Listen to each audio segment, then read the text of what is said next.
Imagine opening a mid-1970s issue of a high-fashion magazine like Vogue to a photo spread shot in a luxurious, if somewhat dilapidated mansion. In empty rooms, trim, fit, perfectly dressed models hover around an alternately bored and pensive, beautiful mystery woman. And then imagine that you are so mesmerized by the images that you spend several minutes looking at each one. That is a reasonably accurate description of what it is like to watch India Song, written and directed by Marguerite Duras. It oozes chic, and practically shouts, "Attention, nous sommes français," for this is yet another expression of the Gallic obsession with adultery, lassitude, Orientalist spice, lost empire, and knowing acceptance of human frailty. It borders on the insufferable, yet even if you find it pretentious and enervated, you're likely at least to recognize, perhaps even admire, its look and feel, because high-style decadence always fascinates. The story, such as it is, centers on the promiscuous wife, Delphine Seyrig, of French vice-consul to India, Michel Landau, who knows about her various affairs and suffers nobly.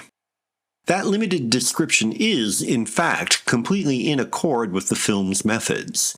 We don't actually see any of the wife's goings-on. There's no action to speak of. Instead, in a series of tableaux, the various characters move around each other, and barely that. The most erotic moment, aside from some gratuitously exposed breasts, is a single kiss late in the action. Otherwise, the actors pose and smoke, then smoke and pose.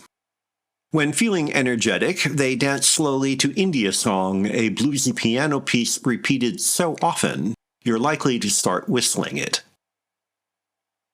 No doubt, this ultra-modernist defiance of cinematic expectation makes India Song infuriating for many, but the film possesses a kind of monomaniacal fascination in which Duras practically dares you to complain. You do not need an explicit depiction of the wife's infidelity, for example. The situation is perfectly clear just by having the characters in the same room together. There is no real dialogue. When the characters do speak, their voices are disembodied, with no attempt to sync them to the actors' mouths. The result is to make us feel we are listening to their thoughts or memories, or intruding on some strange, dreamlike trance. About the most you can say for Delphine Seyrig's performance is that she looks wonderful. Michel Landau sleepwalks through his part as her suffering husband, although some agonizing off-camera shrieks, if they are him, sound like what Edvard Munch's homuncular scream would make if it could. A wonderful character actor like Vernon Dobchev is wasted as one of Seyrig's cast-offs, while the other men are a little better than Taylor's dummies.